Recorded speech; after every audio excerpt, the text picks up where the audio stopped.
Now if you watch my rod tip, you'll notice that every once in a while it really shakes. That's because the jig hits the bottom. So the technique that we use here on the Detroit River is vertical jigging, but one of the things that really helps to know that your jig is hitting the bottom is having your line as vertical as possible. That's why it's called vertical jigging. So how do you do that? Well, when it's windy and we've got a current here of about 3 to 4 miles an hour, it can be very challenging. So every once in a while, I use my electric to thrust the motor forward or to adjust it left and right. Okay, so this is very important to have foot control electric. And also, you can see right here, I'm running a sonar, and because we're fishing for walleye that are close to the bottom, I have this sonar on a split screen.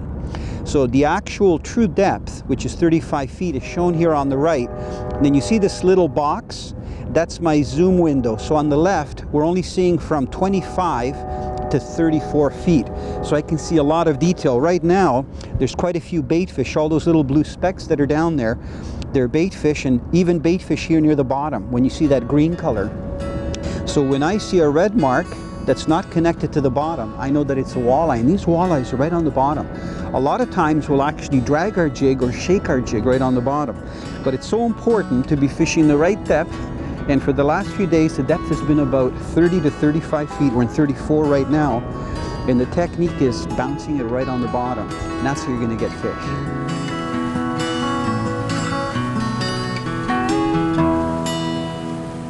Mike, you are hot. Oh, look at nice this one. This is a nice one. I saw it. Nice a good one fish. here. Yeah, Let me get you over here. Don't slip into the river. It's not worth it, even though you have your personal flotation device. This is a nice thick one. That's a nice size. I'm going to see if I can gently get my hand underneath its gill without going into the actual gill rakers. Right there. If you can hold the net. Yeah, got it for I'm you. going to try to get the hook out because it's got all wrapped around here. There, come on. You know, when you're using the stinger hooks and a main hook, it's quite easy to, I'm gonna have to just lay it down for a minute for the fish to get tangled up in the line. Let's see if I can get the one out.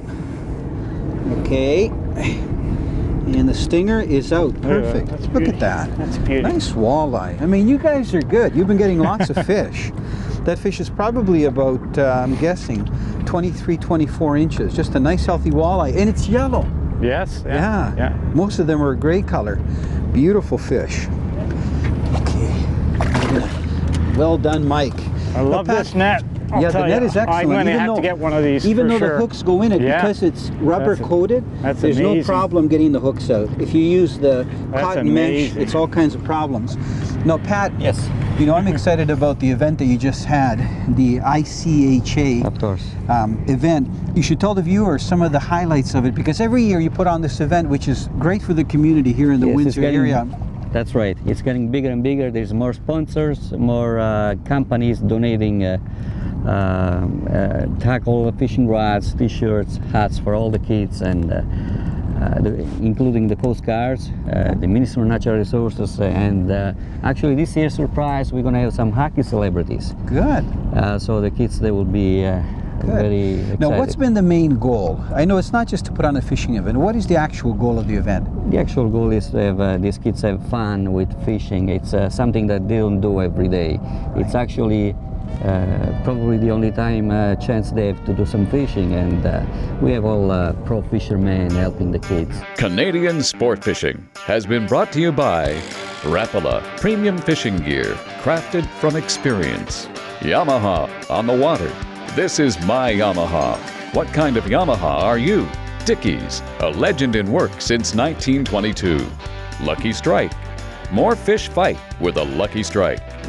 So we've been experimenting because you're not sure. Oh, this is interesting here. Oh. Let's see. Let's get this guy in. So what is that? Is that a carp? It's not a sucker. You guys know what this is or not? No. Looks like a carp to me. You know what?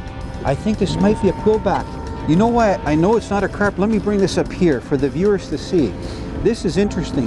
Look, no barbels. You know where barbels are? The little whiskers that a carp has? Look, you know a carp has little whiskers at the front? Yeah, that's right. No whiskers, right? Yeah. And see the way that dorsal fin is up? This might be a fish called a quillback. I'm not making that up.